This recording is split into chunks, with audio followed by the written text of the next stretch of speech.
కదా.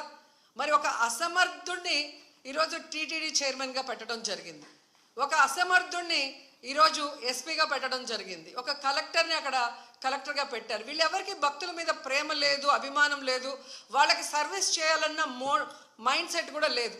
ఎంతసేపు చంద్రబాబు నాయుడు చుట్టూ తిరుగుదామా, ఆయనకి భజన వేస్తే చాలు అనుకున్న కార్యక్రమం మనం 6, 7, 8వ తారీఖున చూసాం. జిల్లాలో ఉన్న తిరుపతి, చిత్తూరు జిల్లా ఎస్పీలతో సహా ప్రతి ఒక్కరూ కూడా చంద్రబాబు నాయుడు చుట్టూ తిరుగుతూ భజన చేస్తూ ఈరోజు ప్రజల్ని గాలికి వదిలేశారు. కాబట్టే నిన్న ఇంత పెద్ద సంఘటన జరిగింది. ఎంత దురదృష్టకరం అంటే, ఇదేదో సడన్గా ఈరోజు ప్రోగ్రాం పెట్టారు, మాకు తెలియకపోవటం వల్ల ఇలా జరిగిందని చెప్పడానికి లేదు. ఎవ్రీ ఇయర్ వైకుంఠ ఏకాదశి లక్షలాది మంది భక్తులు రావటం మనం కళ్ళారా చూస్తున్నాం.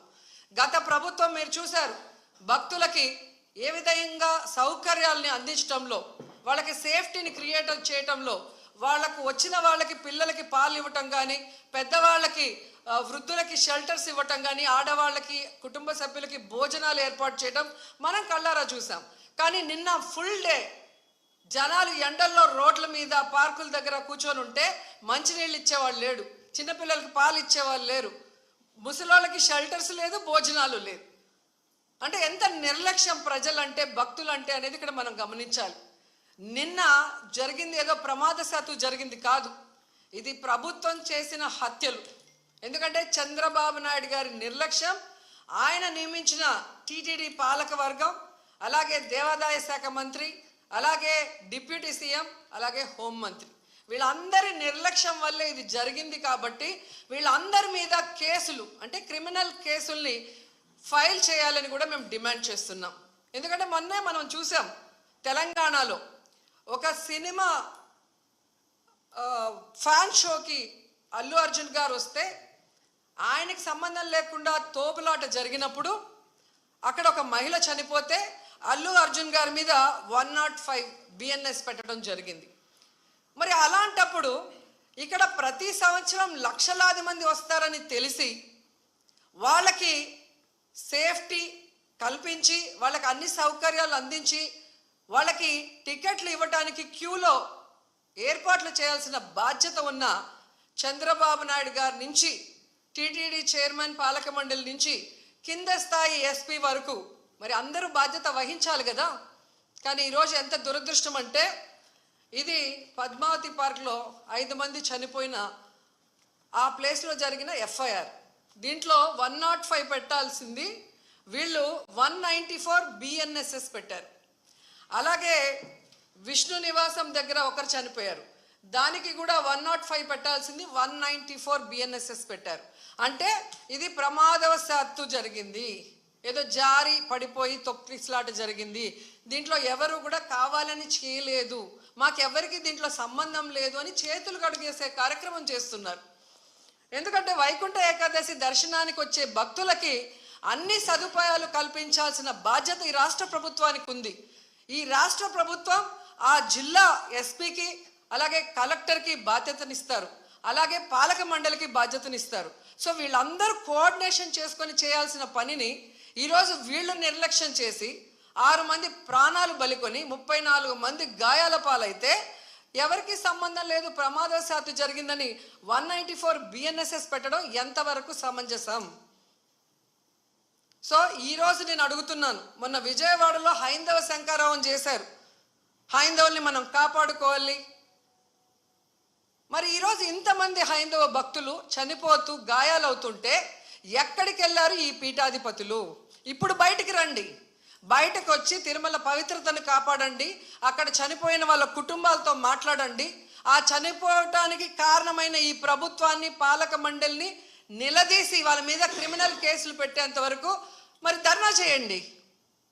ఎందుకు మాట్లాడట్లేదు? అలాగే మీరు మొన్న చూస్తే అసలు లడ్డూలో కల్తీ జరగకపోయినా వీళ్ళు చెప్పిన అబద్ధాన్ని వీళ్ళ కూటమి ప్రభుత్వంలో ఉన్న బీజేపీ మాధవీలత గారు వందే భారత్ ఎక్స్ప్రెస్లో భజన చేసుకుంటూ వచ్చి ఎన్ని రకాలుగా మాట్లాడిందో మనం చూసాం. నిజంగా మీకు దేవుడి మీద భక్తి ఉంటే, భక్తుల మీద ప్రేమ అభిమానం ఉంటే, ఈరోజు 6 మంది ఎవరి వల్ల అయితే చనిపోయారో ఈ ప్రభుత్వాన్ని నిలదీయండి. ఈ ప్రభుత్వంలో ఎవరెవరు ఈ చావుకు కారణమయ్యారో వాళ్ళందరి మీద మోడీ గారికి చెప్పి క్రిమినల్ కేసులు పెట్టించండి. అంతేగాని ఈరోజు మీరు పూసుకొని మీరు చేస్తే మాత్రం అది కరెక్టు, వేరే వాళ్ళు చేస్తే తప్పు అన్నట్టుగా దొంగ మాటలు చెప్తూ ఎవరి మీద మా దుమ్మెత్తి పోయాలనుకుంటే ప్రజలు అన్నీ గమనిస్తున్నారు. అండ్ ఈరోజు మీరు చూస్తే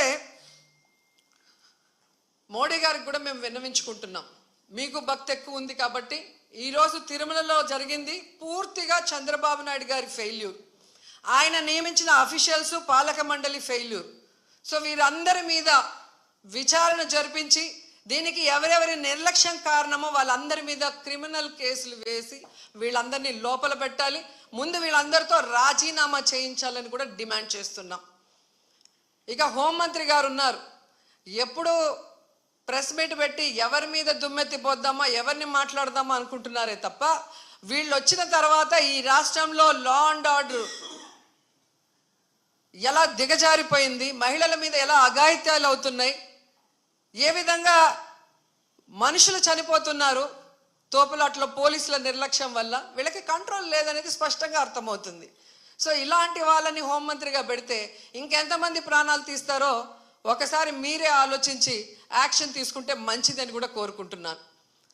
అండ్ మనకొక సనాతన యోధుడు తిరుపతిలో ఆయన డిక్లేర్ చేసుకున్నాడు, నేను సనాతన యోధుణ్ణి, హిందువుల పక్కన నిలబడుతున్నా, హిందువులకు ఏదైనా జరిగితే నేను ఊరుకోను అన్నాం.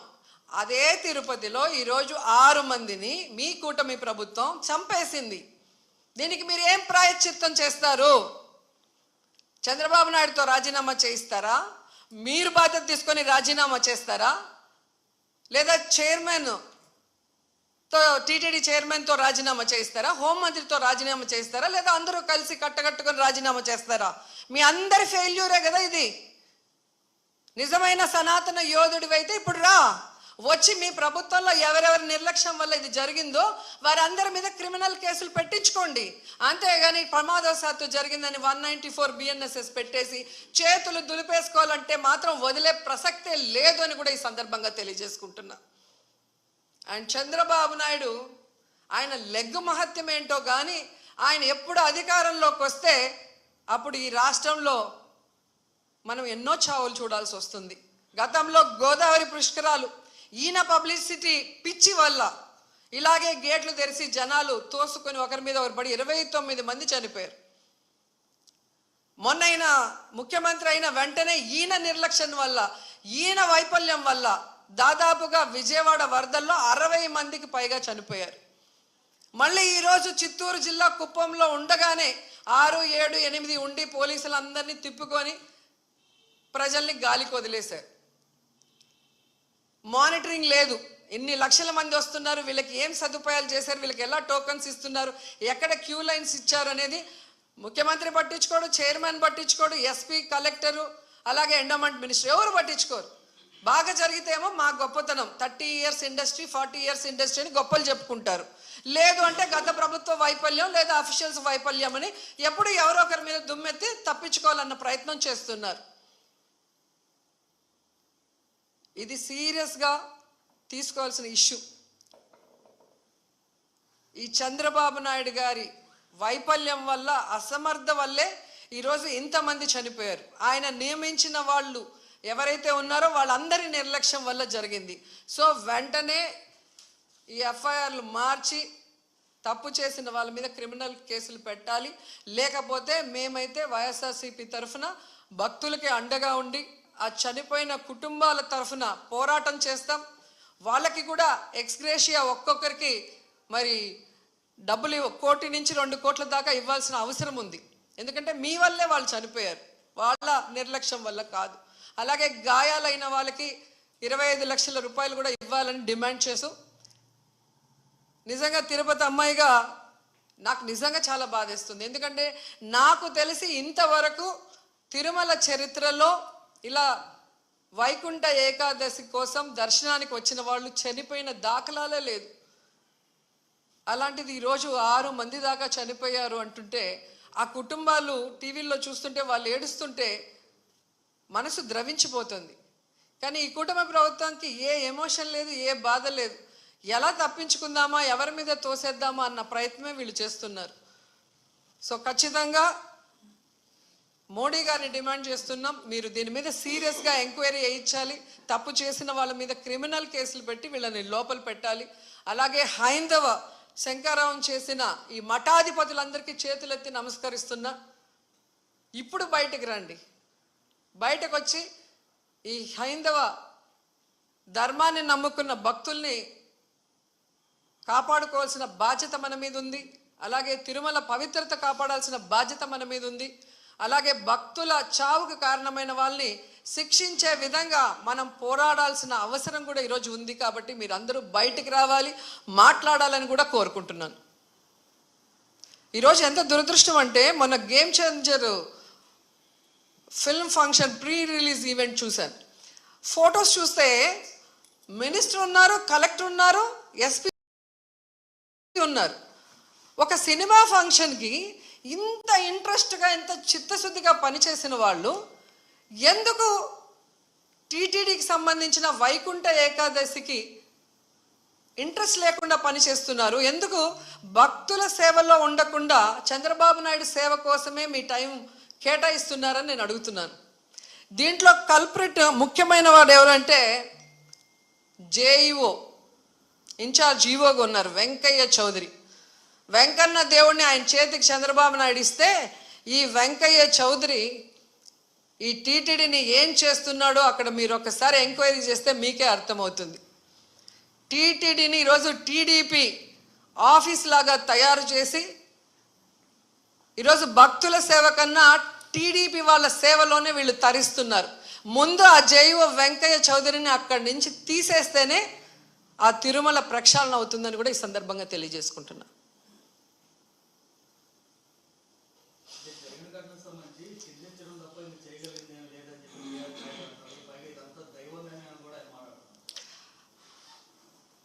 దేవుడి మీద భక్తి లేని వాడికి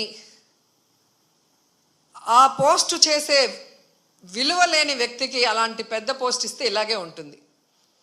ఆయన ప్రెస్ మీట్లు పెట్టి రాజకీయం మాట్లాడతాడు, జగన్ గారిని తిడతాడు. కానీ ఒక టీటీడీ చైర్మన్గా తన బాధ్యత ఏంటి, వైకుంఠ ఏకాదశికి ఎలాంటి ఏర్పాట్లు చేయాలి, ఈఓని, ఎస్పీని, కలెక్టర్ని కలుపుకొని కోఆర్డినేట్ చేసుకొని ఎలా వచ్చే భక్తులకి అన్ని సదుపాయాల్ని, సేఫ్టీని అందించాలన్న ఆలోచన ఇతనికి లేదు.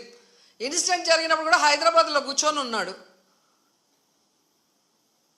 ఆయన మాట్లాడిన తీరు చూస్తే తాగి మాట్లాడా, వయసు అయిపోయి మాట్లాడా నాకైతే అర్థం కాలేదు. కానీ ఎంత కేర్లెస్గా, ఎంత సిల్లీగా ఆయన మాట్లాడిన మాటలు. నేను గుడిలో ఎస్పీ కనిపిస్తే చెప్పాను, కొంచెం జాగ్రత్తగా చూసుకోండి, ఏదో గొడవలు అవుతున్నాయి అని నాకు సమాచారం వచ్చింది అన్నాడు. మరి ఎస్పీకి చెప్పిన తర్వాత ఎస్పీ కరెక్ట్గా చూసుకుంటున్నాడా లేదా మానిటరింగ్ చేయాల్సిన బాధ్యత చైర్మన్కి, బోర్డు మెంబర్స్కి ఉంది కదా. మరి నువ్వు హైదరాబాద్లో కూర్చుంటే తిరుపతిలో టికెట్లు ఏ కౌంటర్లో ఇస్తున్నారు, వాళ్ళకి ఏం సేఫ్టీ ఉంది, వాళ్ళకి ఏమి సౌకర్యాలు అందుతున్నాయో ఎలా తెలుస్తుంది మీకు? మంత్రి గారు, ఎమ్మెల్యే, చైర్మన్, పాలక మండలి, కలెక్టరు, ఎస్పీ వీళ్ళందరూ తిరగాలి. తిరుపతిలో, తిరుమలలో ఎలా ఉన్న ఏర్పాట్లు, ఏమైనా అవసరం ఉందా అని చెప్పి అఫీషియల్స్ని కోఆర్డినేట్ చేసుకోవాల్సిన పని అధికారంలో ఉన్న వాళ్ళది. అలా చేసుకోకుండా అంతా దైవేచ్ఛ. నేను ముందే అనుకున్న, ఎస్పీ గారికి చెప్పా, వినలేదు అంటే ఎవరిని ఇరికిచ్చి తప్పించుకోవాలనుకుంటున్నారో వాళ్ళే గమనించుకోవాలి. గతంలో టీటీడీ చైర్మన్లుగా పనిచేసిన వాళ్ళు కరుణాకర్ రెడ్డి గారు ఉన్నారు మనకు, అట్లాగే సుబ్బారెడ్డి గారు ఉన్నారు.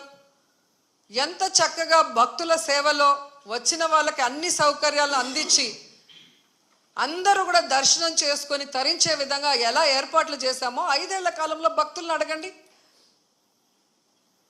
వచ్చిన ఫస్ట్ ఇయరే మీరు ఈ విధంగా చేస్తే నెక్స్ట్ ఎలా వస్తారు భక్తులు? భయపడిపోరా?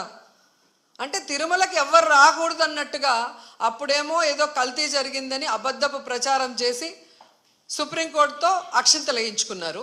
ఇప్పుడు నిర్లక్ష్యంతో 6 మందిని చంపేసి అమ్మో కొండకెళ్తే ఏమన్నా అవుతుంది అన్నట్టుగా ఇప్పుడు తయారు చేశారు.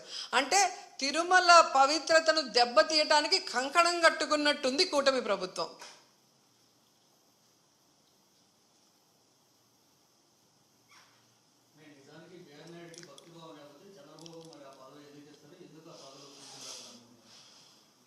అది చంద్రబాబు నాయుడు గారు చెప్పాల్సిన విషయం. ఎందుకంటే సొంత జిల్లాలో ఇంత పెద్ద ఇష్యూ జరిగింది. బిఆర్ నాయుడు చిత్తూరు జిల్లాకు చెందినవాడే.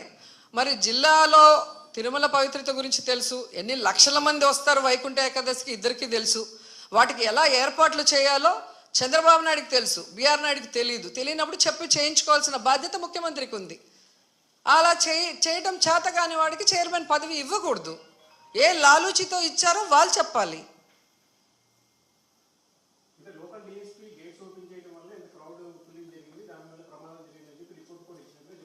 ఎవరిచ్చారు రిపోర్టు? ఏ ఆఫీసర్ ఇచ్చాడు చెప్పండి. మరి డిఎస్పీ ఎవరిని తీశాడు? ఆయన ఓన్గా ఆయన తీయడు కదా. మరి ఎవరు ఆయనకి ఇన్ఫర్మేషన్ ఇచ్చాడు తిమ్మని చెప్పి? అది కనుక్కోవాలి కదా ఎవడో ఒకటి మీద. ఇప్పుడు చంద్రబాబు నాయుడు అఫీషియల్స్ అంటాడు, అఫీషియల్స్ ఏమో డిఎస్పీని, అంటే ఎవరిని బలి చేద్దామా అన్నారు. కానీ కానిస్టేబుల్ మీద ఇలా డిఎస్పీతో ఆగినారు. వినేదానికి కూడా నమ్మకంగా ఉండాలి కదా. ఒక అబద్ధం చెప్పినా మీకు బిఆర్ నాయుడు నేను ఎస్పీకి చెప్పాను, నాకు గొడవలు అవుతాయని ఇన్ఫర్మేషన్ ఉంది, జాగ్రత్తగా చూసుకోండి అని నేను చెప్పాను అని ఆయన చెప్తున్నాడు. మరి అది ఎక్కడ ఎవరి ఫెయిల్యూరు? ఎస్పీ ఫెయిల్యూరే కదా. మరి ఎస్పీ మీద ఇవ్వకుండా డిఎస్పీ మీద ఎందుకు ఇచ్చారు? అంటే అబద్ధాలు ఎవరికి నచ్చినట్టు వాళ్ళు ప్రెస్ వాళ్ళు రాగానే తెలియక చెప్పేశారు, దాంట్లో వాళ్ళే ఇరుక్కుపోతున్నారు. ఇది ఎవ్రీ ఇయర్ జరిగేదే కదండి. ఇప్పుడు కోవిడ్ లాగా ఏదో సడన్గా వచ్చింది, అది ఎలా ఉంటుందో తెలీదు, మేము చేయలేకపోయినామంటే అర్థం ఉంది. అలాంటి సమయంలో కూడా జగన్మోహన్ రెడ్డి గారు వయసులో చిన్నవాడైనా ఇండియాలోనే బెస్ట్గా ఈరోజు ప్రజల్ని కాపాడుకోవడానికి, వాళ్ళకి వైద్యాన్ని అందించడానికి, వాళ్ళకి టెస్టింగ్లు చేసి, వాళ్ళకి కోవిడ్ సెంటర్లు ఏర్పాటు చేసి, వాళ్ళకి నాణ్యమైన ఫుడ్ పెట్టి,